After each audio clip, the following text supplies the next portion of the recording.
सभी शिव भक्तों को प्रणाम और मेरे देवों के देव महादेव जी को जय जयकार। साथियों, आज की शिव कथा बहुत ही खास और जीवन को बदलने वाली है। अतः आज की कथा को दिल, ध्यान और मन लगाकर देखें अथवा श्रवण करें। एक बार की बात है कि माता पार्वती जी ने भगवान शिव से 3 प्रश्न पूछी। सबसे पहला प्रश्न कि संसार में सबसे कोमल अर्थात नर्म स्थान कौन सा है। दूसरा प्रश्न कि इस संसार में शरबत से भी मीठा ऊर्जावान कौन सा पेय पदार्थ है। और तीसरा कि किन आदतों के चलते इंसान निर्धन या फिर धनवान बनता है। तो इस तरह माता पार्वती जी के पूछने पर भगवान शिव ने उन्हें क्या उत्तर दिए, चलिए हम जानते हैं आज की इस कथा के माध्यम से। भक्तों, अगर आप इस वीडियो को प्रेम और श्रद्धा भाव से देखेंगे तो फिर जीवन में आपको अपार सुख, शांति और तरक्की का मिलना तय है, क्योंकि भगवान भोलेनाथ स्वयं अथवा किसी न किसी माध्यम से अपने सच्चे भक्तों की सहायता अवश्य करते हैं। शिव महापुराण में सूत जी ने भी 16वें अध्याय में बताया है कि शिव कथा को सुनने, वाचने और समाज में साझा करने से व्यक्ति जन्म जन्मांतर के कष्टों और पापों से मुक्त हो जाता है तथा सुखमय जीवन को बिताकर भगवान शिव के धाम को जाता है। इसलिए अगर आपको महादेव जी से सच्चा प्रेम है तो फिर कमेंट बॉक्स में कृपया मुझे ये बताएं कि देवों के देव महादेव के गले में विराजमान और सुशोभित भुजंग अर्थात नाग देवता का क्या नाम है, अर्थात उन्हें क्या कहकर पुकारा जाता है। मुझे आपके उत्तर की प्रतीक्षा रहेगी। तो चलिए फिर कथा का शुभारंभ करते हैं।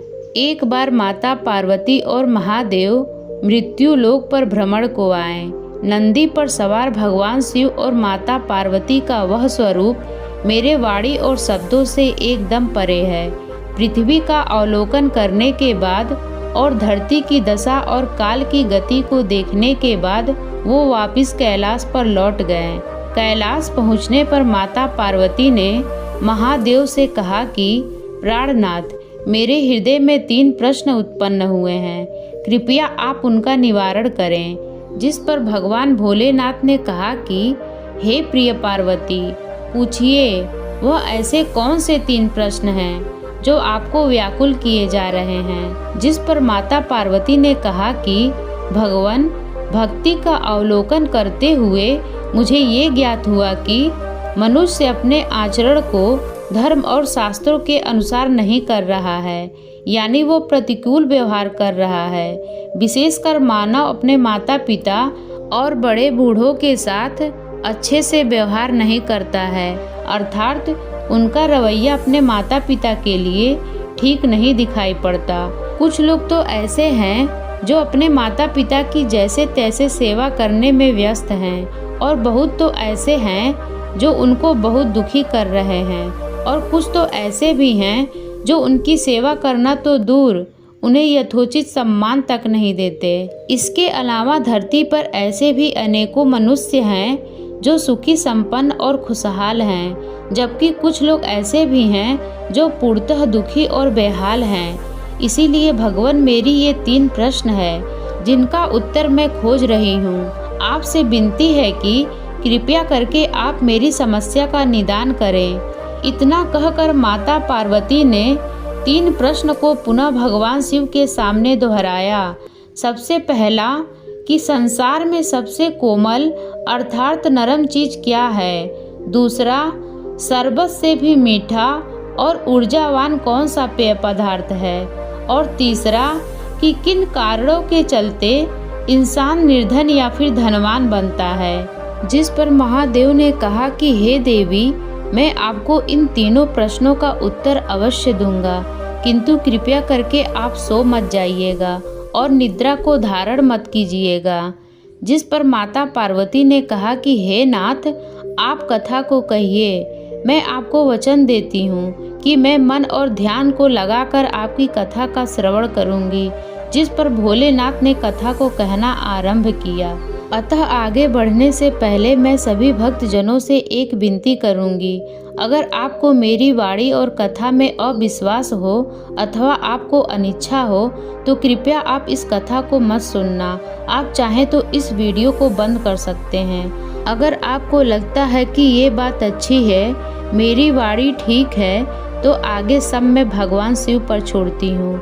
महादेव कहते हैं कि किसी नगर में एक धनवान सेठ रहा करता था, जो देश विदेश में भ्रमण कर व्यापार करता था।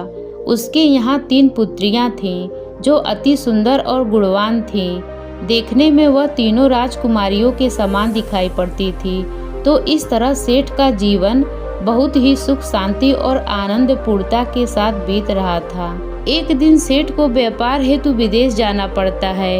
ये एक वो देश था जहाँ सोने चांदी और बहुमूल्य वस्तुओं की खान थी, जिसके चलते वहाँ एक से एक सुंदर चीज़ों का निर्माण होता था। अतः उसने सोचा कि जब इतनी अच्छी जगह जा ही रहा हूँ तो पता नहीं दोबारा उस देश में कब मेरा जाना हो, तो क्यों ना विदेश से वापसी लौटते वक्त मैं अपनी पुत्रियों के लिए कुछ ऐसे उपहार लेकर आऊं जिन्हें वो जीवन भर याद रखें। ऐसा सोचकर सेठ ने सेठानी से मंत्रणा की और कहा कि विदेश जा रहा हूँ और चाहता हूँ कि मैं अपनी पुत्रियों के लिए कोई बहुत सुंदर सा उपहार लेकर आऊँ।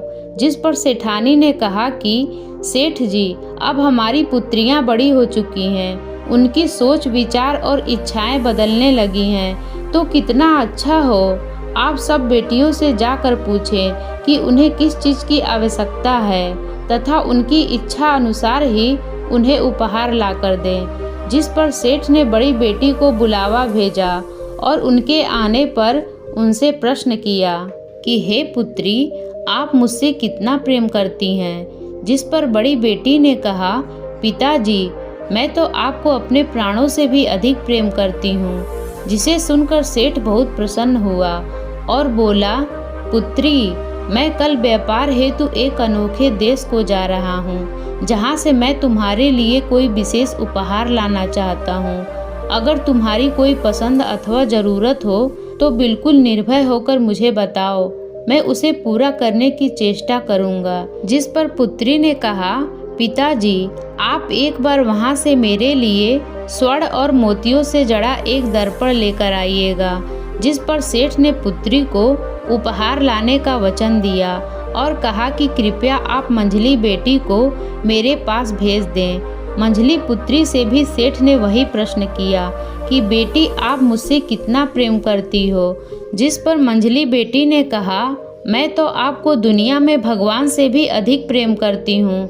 अपने मंझली बेटी के ऐसे वचनों को सुनकर सेठ का सीना गर्व से चौड़ा और दिल प्रसन्नता से भर गया तथा उसने मंझली बेटी से भी उसकी पसंद और इच्छित वस्तु के बारे में पूछा। जिस पर मंझली बेटी ने कहा कि पिताजी, अगर लाना ही हो तो फिर मेरे लिए 9 रत्न हार और सोने का गजरा लेते आइएगा, ताकि मैं उसे पहनकर रानी लग सकूं। बेटी का माथा चूम उन्होंने उसे उपहार देने का वचन दिया और कहा कि अब छुटकी यानी सबसे छोटी वाली बेटी को भेज देना। छोटी पुत्री के आने पर पिता ने उनसे वही प्रश्न किया कि बेटी, आप मुझसे कितना प्रेम करते हो। जिस पर छोटी बेटी ने कहा, पिताजी, मैं आपसे उतना प्रेम करती हूँ जितना कि भोजन में नमक होता है, अर्थात चुटकी भर।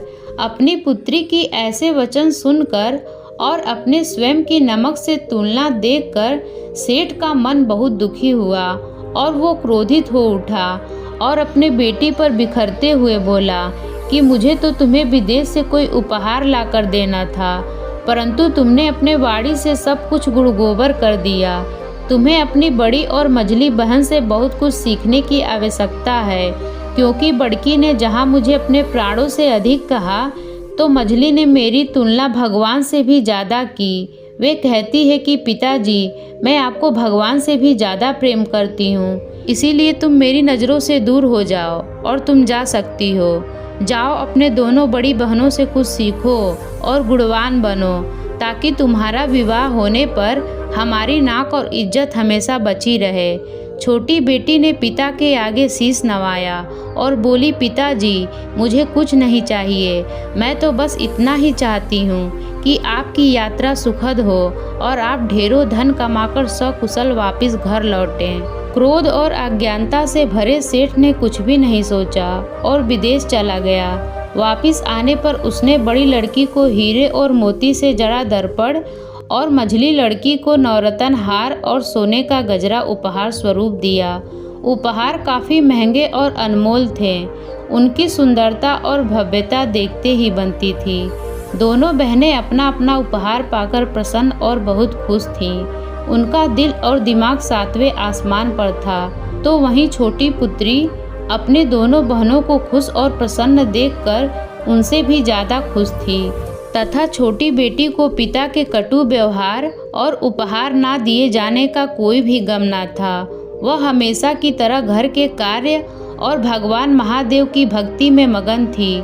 छोटी बेटी को इस तरह शांत, प्रसन्न और भक्ति में मगन देख सेठ ने उसे छुड़ाने हेतु एक कटाक्ष दिया कि देखा मुझे, नमक बराबर प्रेम करने का नतीजा यही वजह है कि मैं तुम्हें कुछ भी नहीं दिया और तुम्हारे इस व्यवहार के चलते निकट भविष्य में भी मैं तुम्हें कुछ नहीं देने वाला।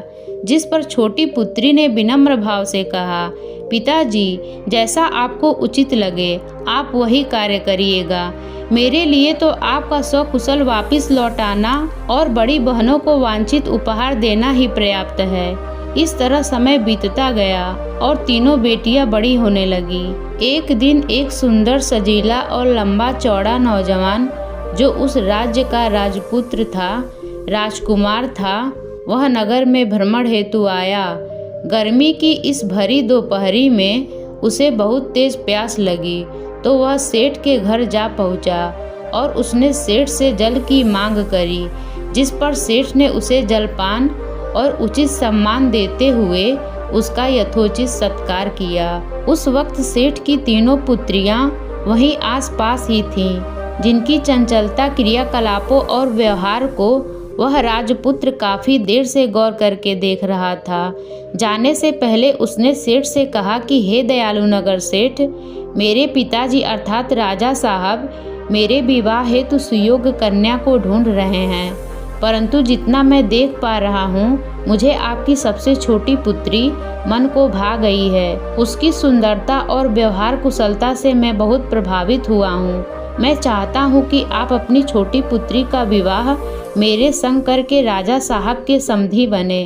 राजपुत्र के ऐसे वचन सुन पहले तो सेठ थोड़ा हिचकिचाया, उसके बाद राजपुत्र से कहा कि हे राजकुमार, आपका कथन तथा प्रस्ताव सराहनीय और अति उत्तम है, परंतु इस पिता की एक दुविधा है। छोटी बेटी से पहले मेरी दो बड़ी कुंवारी बेटियां बैठी हैं। कितना अच्छा हो कि अगर आप मेरी बड़ी पुत्री से विवाह कर मेरी इस दुविधा का श्रवण करें।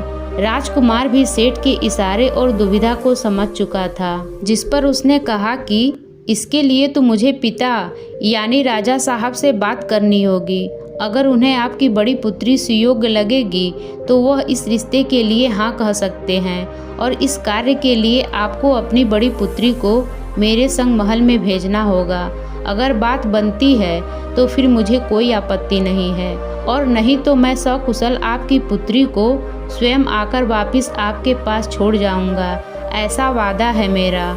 जिस पर सेठ और सेठानी ने मंत्रणा कर राजकुमार से एक ही बात कही कि हे भावी नरेश, हमें आप पर पूर्ण भरोसा है, अतः आप चाहें तो मेरी बड़ी पुत्री को राजमहल ले जाकर महाराज से मिलवा लाएं और यथोचित निर्णय लें। राजकुमार सेठ की बड़ी पुत्री संग वहां से विदा हुआ और सीधा महल जा पहुंचा। वहां उसने बड़ी पुत्री को एक बहुत ही सुकोमल, आरामदायक, मुलायम और नरम बिस्तर पर बैठाया।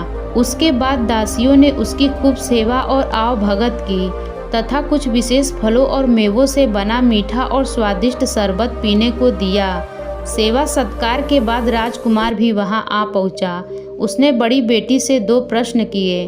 पहला कि हे सेठ पुत्री, क्या आज से पहले आपने कभी इतने सुकोमल, आरामदायक, मुलायम और नरम बिस्तर पर शयन किया है अथवा आप उस पर बैठी हो? दूसरा, क्या आज से पहले आपने कभी इतना मीठा, स्वादिष्ट और ऊर्जादायक शरबत पिया है? कुछ देर सोचने के बाद बड़ी बेटी ने दोनों प्रश्नों का उत्तर ना में दिया और राजकुमार से कहा कि नहीं, मैंने अपने संपूर्ण जीवन में ना तो ऐसा सुकोमल, आरामदायक, मुलायम और नरम बिस्तर देखा है और ना ही कभी उस पर शयन किया है अथवा ना उस पर कभी बैठी हूँ, और ना ही मैंने कभी ऐसा मीठा सुगंधित शरबत अपने जीवन में पिया है।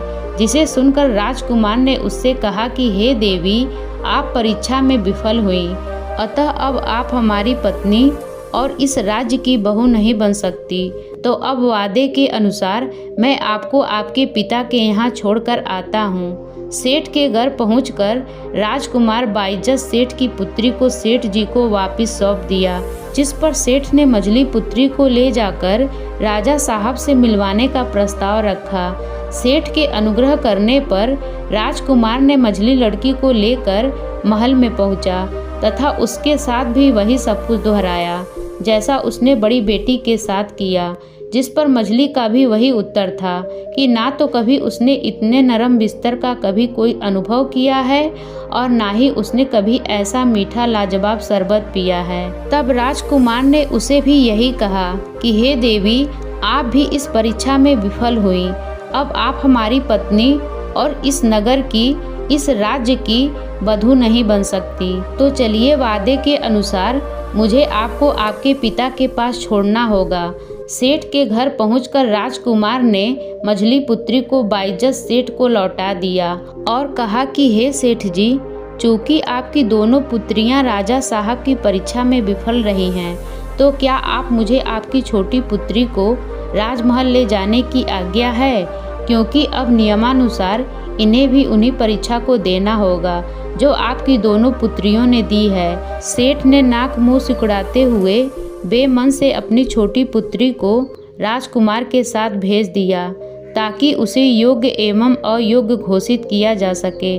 छोटी पुत्री ने शीश नवाकर मंदिर में महादेव को प्रणाम किया तथा अपने माता पिता का आशीर्वाद और आज्ञा लेकर राजपुत्र के साथ महल को चल पड़ी।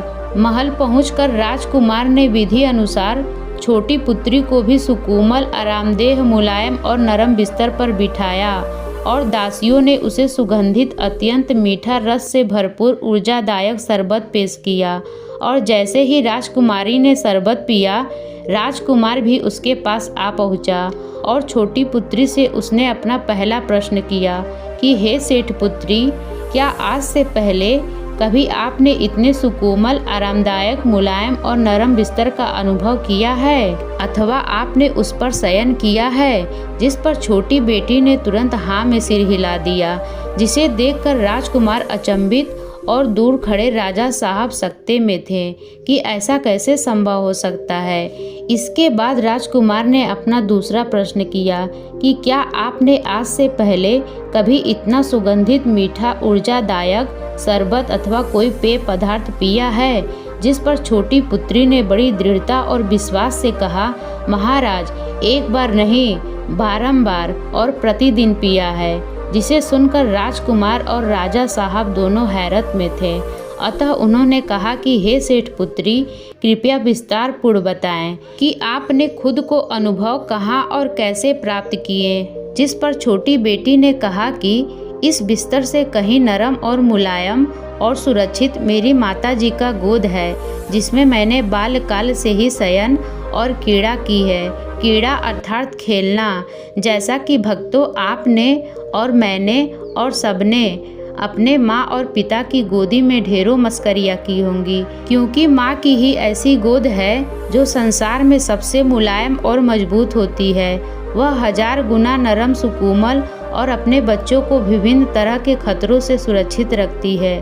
छोटी बेटी की प्रसंग सुनकर राजा साहब और राजकुमार के मुख पर प्रसन्नता के भाव थे। तदुपरांत राजकुमार ने कहा, इससे मीठा शरबत और ऊर्जादायक शरबत आपने कहाँ पिया है? जिस पर छोटी बेटी ने कहा, वो शरबत है मेरे शरीर में लहू बनकर दौड़ता मेरी माता जी का दूध, जिसे हमने बचपन में बहुत बार पिया है, क्योंकि माँ का दूध वो अमृत है जो नवजात शिशु का शरीर और बुद्धि को लाख गुना पोषित और परिष्कृत करता है। माँ के दूध की पौष्टिकता और मिठास पृथ्वी के किसी भी शरबत से अरबों करोड़ों गुना अधिक महत्वपूर्ण और लाभकारी है। छोटी बेटी के सटीक और सही उत्तर को जानकर राजा साहब और राजकुमार दोनों आश्वस्त थे कि जैसी वधू अथवा जैसी लड़की को ढूंढ रहे थे वह उन्हें सेठ की छोटी पुत्री के रूप में मिल चुकी है। अतः राजकुमार ने सेठ और सेठानी की छोटी पुत्री से विवाह किया। सेठ की छोटी बेटी उस राज्य की महारानी बन चुकी थी। कुछ दिन बाद छोटी बेटी और दामाद ने नगर सेठ को अपने महल में दावत पर बुलाया और छोटी पुत्री ने स्वयं लगकर 56 भोग और विभिन्न व्यंजनों को तैयार किया। सेठ के आते ही आदर सत्कार और उन्हें भोजन कक्ष में बिठाया गया। एक एक करके सभी पकवान सेठ जी को परोसे गए। जहां भवन के सभी लोग अंगुलियां चाट चाट कर भोजन खाने में व्यस्त थे, तो वहीं सेठ का मुंह देखने लायक था। वह एक एक पकवान को चखता और अजीब सा मुंह बनाता और भोजन को जूठा करके अन्य पकवान की तरफ बढ़ जाता। अर्थात सेठ के मुख में एक भी निवाला जाते नहीं बन रहा था, अर्थात उससे एक भी निवाला खाया नहीं जा रहा था। धीरे धीरे सेठ के चेहरे पर क्रोध और तिरस्कार के भाव जागृत होने लगे और एक समय ऐसा भी आया कि वह उठकर चिल्लाते हुए बोला, ये क्या महाराज, अगर आपने मुझे फीका, अत्यंत तीखा और बेस्वाद ही भोजन कराना था तो मुझे यहाँ क्यों बुलाया? कहने को तो आप 56 भोग परोसे हैं, परंतु किसी एक भी भोजन में नमक नहीं है। किसी में चीनी है तो किसी में मसाला है, किसी में खटाई है तो किसी में गुड़ है। जिस पर राजकुमार ने विनम्रता पूर्वक कहा कि पिताजी, ये भोजन हमने नहीं बल्कि विशेष तौर पर आपकी छोटी पुत्री ने अपने हाथों से बनाया है, और वो भी सिर्फ और सिर्फ आपके लिए। क्या कहा? छुटकी ने बनाया है ऐसा भोग? सेठ छोटी बेटी की ओर पलटा। अपने स्थान से खड़े होते हुए छोटी बेटी ने कहा, जी पिताजी, ये वाला खाना विशेष तौर पर मैंने अपने हाथों से सिर्फ और सिर्फ आपके लिए ही बनाया है। मैंने इसमें ढेरों चुनिंदा मसाले, मेवे, काजू, बादाम इत्यादि डाले हैं और प्रत्येक सब्जी, भाजी और पकवानों को मैंने शुद्ध देसी घी और ताजे मक्खन से बनाया है। जिसे सुनकर सेठ बोला, वो सब तो ठीक है बेटी, परंतु ये बताओ इसमें चुटकी भर नमक कौन डालेगा? जब इतना सब कुछ तुमने डाल दिया था तो फिर नमक क्यों नहीं डाला? बिना नमक के भोजन का स्वाद और गुणवत्ता कुछ नहीं होती। यह तो कूड़े के समान है। जिस पर बेटी ने कठोर होते हुए कहा कि पिताजी, यही तो जीवन की विडंबना है। जब वर्षों पहले मैंने आपको विदेश जाते हुए आपके द्वारा पूछे जाने पर यही कहा था कि पिताजी, मैं आपको उतना ही प्रेम करती हूँ जितना कि भोजन में नमक होता है, अर्थात चुटकी भर। मेरे उत्तर को सुन आपने मेरा तिरस्कार और अपमान किया था, जिसको बताने के लिए मेरे पास शब्द नहीं है, क्योंकि आप इतने विद्वान और परिपक्व होने के बाद भी ये समझ ही नहीं पाए कि मैं आपको क्या कहना चाहती हूँ। आप उस वक्त चाटुकारिता और झूठी प्रशंसा के मोह में फंसे हुए थे तथा आपने मुझे अपनी प्रेम छाया और आशीर्वाद से इतने समय तक दूर रखा।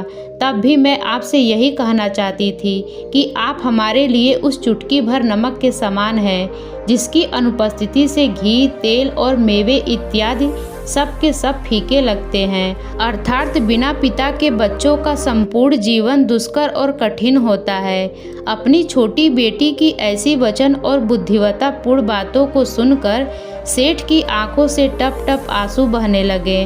उसे एहसास हुआ कि उसने जाने अनजाने अपने हीरे जैसे सुंदर और गुणवती बेटी को बहुत कष्ट दिया है। उसने अपनी समझदार बेटी का दिल दुखाया है। पश्चाताप और आत्मग्लानि से भरे सेठ ने अपने दोनों हाथ को जोड़कर अपनी पुत्री से कहा कि आप तो साक्षात माँ दुर्गा के समान शक्तिशाली और बुद्धिमान और सर्वगुण संपन्न हो, अतः क्या आप अपने इस अभाग्य अवगुण पिता को क्षमा करोगी? क्योंकि आज मैं आपको आशीर्वाद देता हूँ कि आप जुग जुग जियो हजारों सालों तक जियो और तुम्हारा सुहाग सदा अमर बना रहे और हर घर में तुम्हारी जैसी ही समझदार और सुयोग्य पुत्री का जन्म हो। आज मैं छाती ठोक कर कहता हूँ कि मैं अपनी समझदार, सुशील और सुंदर पुत्री का पिता हूँ। हर हर महादेव, हर हर महादेव।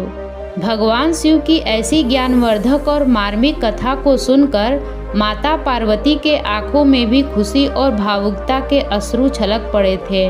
उन्होंने कहा, हे प्राणनाथ, हे महादेव, आपकी कथा बहुत ही सुंदर और जीवन को बदलने वाली है, परंतु आपने 2 प्रश्नों क्रमशः नरम बिस्तर और मीठे शरबत का उत्तर दे दिया, परंतु मेरा तीसरा प्रश्न अभी भी अधूरा है। जिस पर भगवान शिव ने हंसते हुए कहा कि हे देवी, हे पार्वती, धैर्य को धारण करें, कृपया कथा को अंत तक सुने। कथा अभी बाकी है, क्योंकि जिस तरह आपको 2 प्रश्नों के उत्तर मिले हैं, ठीक उसी तरह आपको अंतिम प्रश्न और तीसरे प्रश्न की उत्तर मिलने ही वाला है। ऐसा कह भगवान महादेव भोलेनाथ ने आगे कहना आरंभ किया। आगे भगवान शंकर भोलेनाथ बताते हैं कि हे पार्वती, सेठ की पहली 2 पुत्रियों ने जैसी नियत और मनसा रखी, जीवन में उसी के अनुरूप उन्हें धन उपहार तथा अन्य लाभ की प्राप्ति हुई। जैसे बड़ी बेटी को हीरे और रत्नों से जुड़ा हुआ दर्पण मिला, तो मंझली बेटी को नवरत्न हार और सोने का गजरा। चूँकि उन दोनों का प्रेम दिखावे और अज्ञानता से परिपूर्ण था, यही कारण था कि वह अपनी माता की कोमल गोद और जीवनदायी दूध के कर्ज को भूल गई। उनकी नास्तिकता और महादेव में अरुचि के चलते वह शिक्षा पाकर भी जीवन भर अशिक्षित ही रही। यही कारण था कि राजकुमार द्वारा किए गए प्रश्नों को वह समझ नहीं पाई, अर्थात वह प्रश्न की गहराई को नाप न सकी। जबकि उसके ठीक विपरीत छोटी बेटी ने सादगी और भक्ति के साथ जीवन के सत्य मार्ग को चुना। यही वजह थी कि वह राज्य की महारानी और राजकुमार की पत्नी बनी। तो हे देवी पार्वती, जो मनुष्य अपने माता पिता का सच्चा आदर और सत्कार करता है, उसकी सेवा और आज्ञा का पालन करता है, वह जीवन में कभी भी निराश और हताश नहीं होता।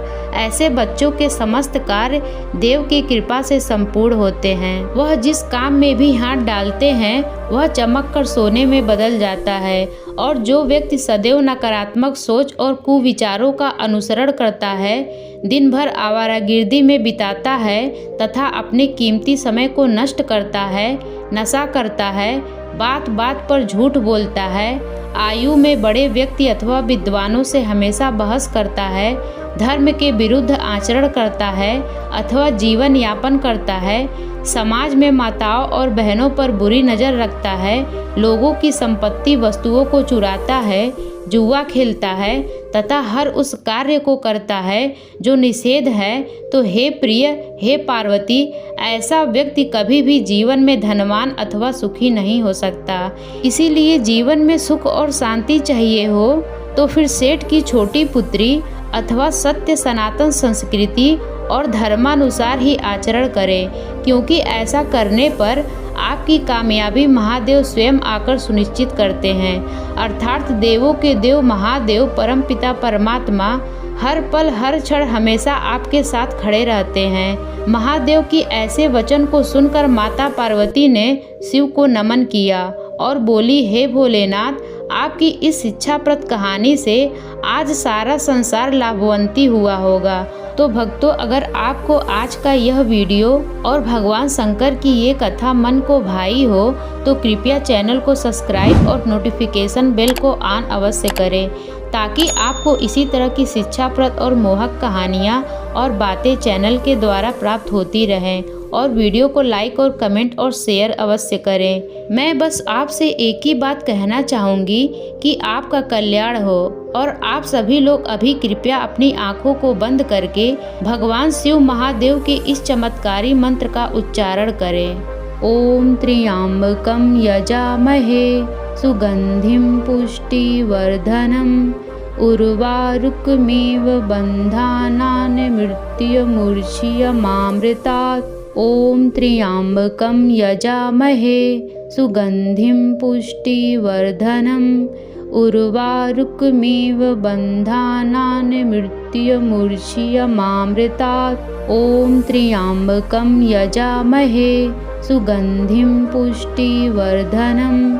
उर्वारुकमिव बन्धानान् मृत्युर्मुक्षीयमामृतात्।